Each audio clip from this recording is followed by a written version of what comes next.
और आंखों में अजीब सी चमक। अन्नी उसके पास बैठा है टेंशन में। अन्नी, सैम, तू ठीक है ना भाई? ये जख्म और काला पड़ गया। सैम बस धीरे से बोलता है, अन्नी, मुझे लगता है मेरे अंदर कुछ बदल रहा है। ओल्ड मटेओ अंदर आता है। उसके हाथ में एक पुरानी डायरी है जिसमें जंगल के राज लिखे हुए हैं।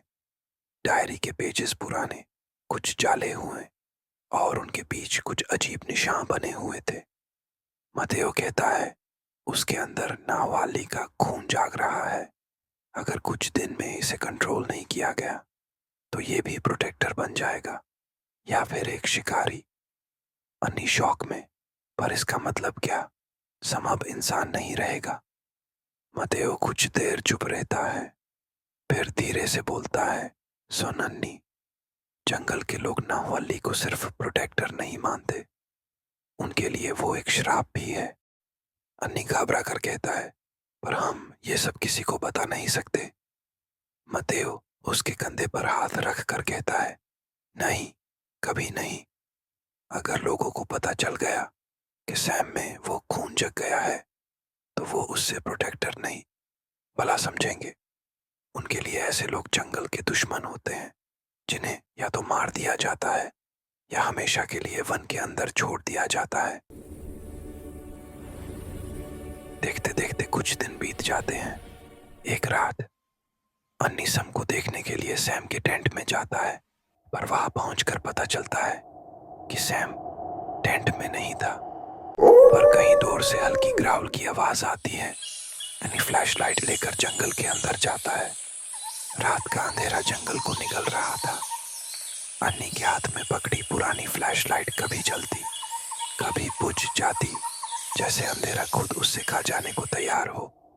तभी उसके पीछे कुछ गुजरता हुआ महसूस होता है। वो घबरा कर पूछता है, कौन है वहां? सम, तू तो नहीं है। तभी अचानक से जादियों से एक भेड़िया निकलता है। सुनहरी आंखें, गुस्सा और अंधेरा। मैं तेरा भाई हूँ सैम, मुझे मत मार। भेड़िया अटैक करता है। अन्नी भागता है।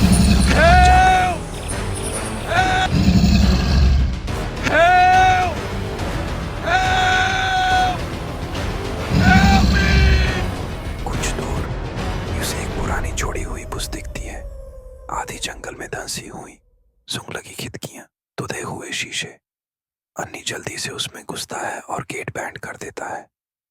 बाहर से भेदिए की गुड़गुड़ाहट और हवा की चीख सुनाई देती है। फिर सब कुछ शांत। थकान में अन्नी वही बुश के अंदर सो जाता है। सुबह जब आंख खोलता है सब नॉर्मल लगता है। वो कैंप साइट लौटता है और वाटरफॉल के पास सैम इंसान के रूप में बेहोश पड़ा होता है, आंखों में अब भी सुनहरी चमक। रात ने सब कुछ बदल दिया था। अब जंगल में सिर्फ एक राज नहीं, एक श्राप भी जाग गया था।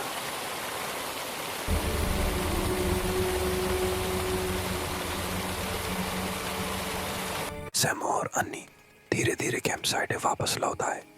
सैम बोलता है उदास आवाज हल्की सी टूटती हुई, अन्नी भाई, मुझे ठीक कर दो। मैं फिर से इंसान बनना चाहता हूँ। मैं ऐसे नहीं रह सकता। अन्नी रिप्लाई देता है, सैम, तू फिक्र मत कर, सब ठीक हो जाएगा, मैं हूं ना। सैम डर के साथ बोलता है, लेकिन कल रात जो हुआ, अगर विलेजर्स को पता चल गया तो वो मुझे जीने नहीं देंगे। अन्नी कॉन्फिडेंस के साथ धीरे से मुस्कुराते हुए बोलता है, अरे भाई, इस बात की टेंशन क्यों ले रहा है? किसी को कुछ पता नहीं चलेगा। मैं पूरी रात जगकर टेंट भी ठीक कर चुका हूँ, कोई प्रूफ नहीं बचा। जब से हम मतेओ से मिले हैं तब से तेरी आंखों का कलर फिर नॉर्मल हो गया है। बस थोड़ा वक्त दे, मैं सब ठीक कर दूंगा। चल सोना चल, बहुत थक गया हूँ।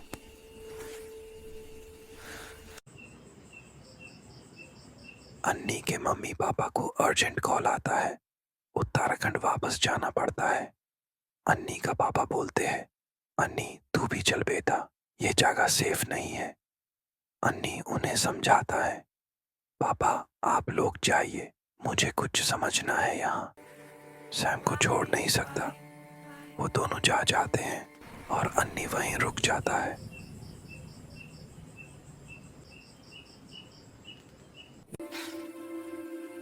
चलो, मम्मी पापा तो चले गए, अब सैम को ठीक करना की जिम्मेदारी मेरी। तुम लोगों ना दिया दिया भूत दिन सा किसी पर अटैक नहीं हो रहा है। शायद भेड़िया कहीं और चल गया। चलो आज होगा सेलिब्रेशन।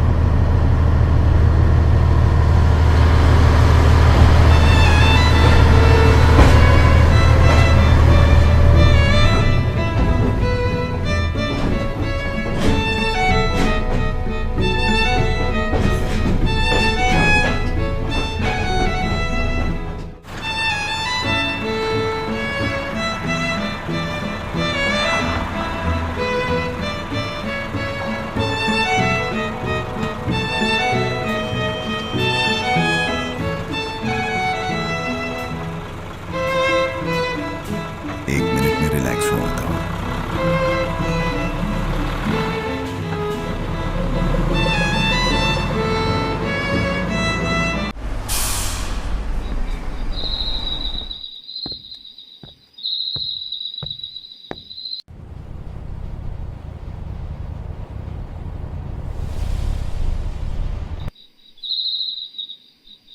यह सही जगह लग रही है टॉयलेट करने के लिए।